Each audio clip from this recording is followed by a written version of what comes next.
ವೀಕ್ಷಕರೇ, ನಿಮ್ಮ guarantee news April 2ರಿಂದ ಅಂದ್ರೆ ನಾಳೆ ಬುಧವಾರದಿಂದ ಸ್ಯಾಟಲೈಟ್ ಚಾನೆಲ್ ಆಗಿ ನಿಮ್ಮ ಮನೆಗಳಿಗೆ ತಲುಪಲಿದೆ.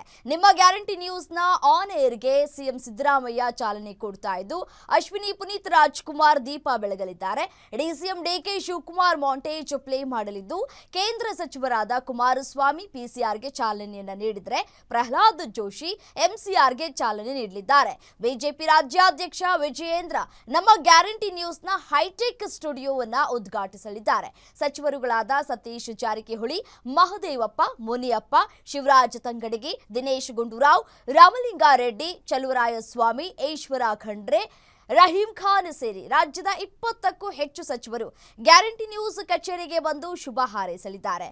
ನಟ ಕಿಚ್ಚ ಸುದೀಪ್ ನಮ್ಮ ಗ್ಯಾರಂಟಿ ನ್ಯೂಸ್ ಕಚೇರಿಯನ್ನ ಉದ್ಘಾಟನೆ ಮಾಡ್ತಾರೆ. ಪ್ರತಿಪಕ್ಷ ನಾಯಕ ಆರ್ ಅಶೋಕ್, ಛಲವಾದಿ ನಾರಾಯಣಸ್ವಾಮಿ, ಮಾಜಿ ಸಿಎಂ ಬೊಮ್ಮಾಯಿ, ಸದಾನಂದ ಗೌಡ, ಮಾಜಿ ಡಿಸಿಎಂ ಅಶ್ವಥ್ ನಾರಾಯಣ, ಮಾಜಿ ಸಚಿವ ಸಿಟಿ ರವಿ ನಮ್ಮ ಟೀಮ್ಗೆ ವಿಶ್ ಮಾಡೋಕೆ ಬರ್ತಾ ಇದ್ದಾರೆ. ನಮ್ಮ ಅದ್ದೂರಿ ಆರಂಭಕ್ಕೆ ಸ್ಯಾಂಡಲ್ವುಡ್ ಸ್ಟಾರ್ಸ್ ಸಾಕ್ಷಿ ಆಗ್ತಾ ಇದ್ದು, ಆಕ್ಷನ್ ಪ್ರಿನ್ಸ್ ಧ್ರುವ ಸರ್ಜಾ ನಮ್ಮ ಸ್ಟುಡಿಯೋ ಫ್ಲೋರ್ ಉದ್ಘಾಟಿಸಲಿದ್ದಾರೆ.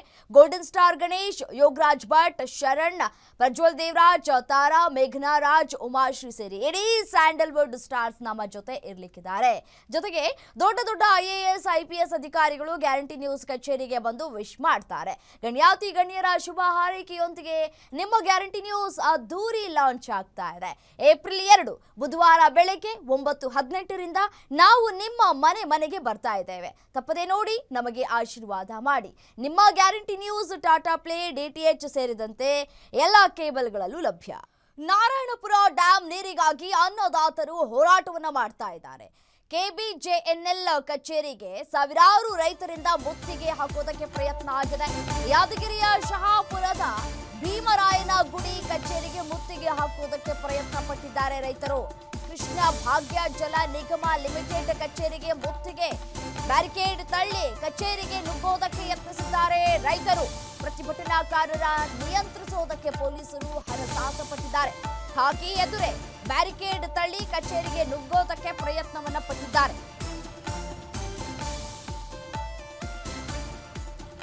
ಕಡೆ ಜಿಲ್ಲೆ ರೈತರಿಗೆ ಬೆಳೆ ಬೆಳೆಯೋದಕ್ಕೆ ಒಂದ್ ಕಡೆ ಭೀತಿ ಶುರುವಾಗುತ್ತಿದೆ.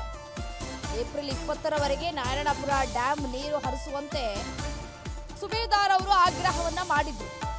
ಇದಕ್ಕೆ ಇದೀಗ ಸಾಕಷ್ಟು ಆಕ್ರೋಶಗಳು ಕೂಡ ವ್ಯಕ್ತವಾಗ್ತಾ ಇದೆ. ರಾಜ್ಯದ ಜನ ಹಾಗೂ ಅನ್ನದಾತರ ಕಾಳಜಿ ಮರೆತು ಸರ್ಕಾರ ತೆಲಂಗಾಣಕ್ಕೆ ನೀರು ಹರಿಸ್ತಾ ಇತ್ತು. ಕೃಷ್ಣ ಭಾಗ್ಯ ಜಲ ನಿಗಮದ ಅಧಿಕಾರಿಗಳು ನಾರಾಯಣಪುರ ಡ್ಯಾಂನಿಂದ ಕೊನೆ ಭಾಗದ ಕಾಲುವೆಗಳಿಗೆ ನೀರು ಹರಿಸದೆ ನಿರ್ಲಕ್ಷ್ಯವನ್ನ ತೋರಿದ್ದಾರೆ ಅಂತ ಹೇಳಿ ಪ್ರತಿಭಟನೆಯನ್ನ ಮಾಡಲಾಗ್ತಾ ಇದೆ. ಕೊನೆ ಭಾಗದ ಕಾಲುವೆಗಳಿಗೆ ನೀರು ಬಾರದೇ ಇರೋದಕ್ಕೆ ರೈತರು ಬೆಳೆದಂತಹ ಶೇಂಗಾ, ಸಜ್ಜೆ ಹಾಗೂ ಇನ್ನು ಬೇರೆ ಬೇರೆ ಬೆಳೆಗಳು ಏನಿದ್ದಾವೆ ಅವೆಲ್ಲವೂ ಕೂಡ ಹಾಳಾಗಿವೆ. ನೀರಿಲ್ಲದೆ ಒಣಗಿ ಹೋಗ್ತಾ ಇದೆ. ರೈತರ ಪಾಡು ಹೇಳತೀರದಾಗಿದೆ. ಸರ್ಕಾರ ರೈತರ ಜೊತೆ ಆಟ ಆಡ್ತಾ ಇದೆ ಅಂತ ಹೇಳಿ ಆಕ್ರೋಶವನ್ನು ವ್ಯಕ್ತಪಡಿಸ್ತಾ ಇದ್ದಾರೆ. ಯಾದಗಿರಿಯ ಶಹಾಪುರನ ಭೀಮರಾಯನ ಗುಡಿ ಕಚೇರಿಗೆ ಮುತ್ತಿಗೆ ಹಾಕೋದಕ್ಕೆ ಪ್ರಯತ್ನ ಪಟ್ಟಿದ್ದಾರೆ. KBJNL ಕಚೇರಿಗೆ ಸಾವಿರಾರು ರೈತರಿಂದ ಮುತ್ತಿಗೆ ಹಾಕೋದಕ್ಕೆ ಪ್ರಯತ್ನ ಆಗಿದೆ. ಖಾಕಿ ಎದುರೇ ಬ್ಯಾರಿಕೇಡ್ ತಳ್ಳಿ ಕಚೇರಿಗೆ ನುಗ್ಗೋದಕ್ಕೆ ಪ್ರಯತ್ನವನ್ನು ಪಟ್ಟಿದ್ದಾರೆ. ದೃಶ್ಯಾವಳಿಗಳಲ್ಲೂ ಕೂಡ ಗಮನಿಸಬಹುದಾಗಿರುವಂಥದ್ದು ಯಾವ ರೀತಿಯಾದಂತಹ ನೂಕು ನುಗ್ಗಲು ಆಗ್ತಾ ಇದೆ ಸ್ಥಳದಲ್ಲಿ ಅಂತ ಹೇಳಿ. ಪೊಲೀಸರು ಕೂಡ ರೈತರ ಮನವೊಲಿಸೋದಕ್ಕೆ ಪ್ರಯತ್ನವನ್ನ ಪಟ್ಟಿದ್ದಾರೆ. ಆದರೂ ಕೂಡ ರೈತರು ತಮ್ಮ ಆಕ್ರೋಶವನ್ನು ವ್ಯಕ್ತಪಡಿಸಿದ್ದಾರೆ. ಆ ಸಂದರ್ಭದಲ್ಲಿ ಒಂದಷ್ಟು ನೂಕು ನುಗ್ಗಲು ಕೂಡ ಆಗಿದೆ.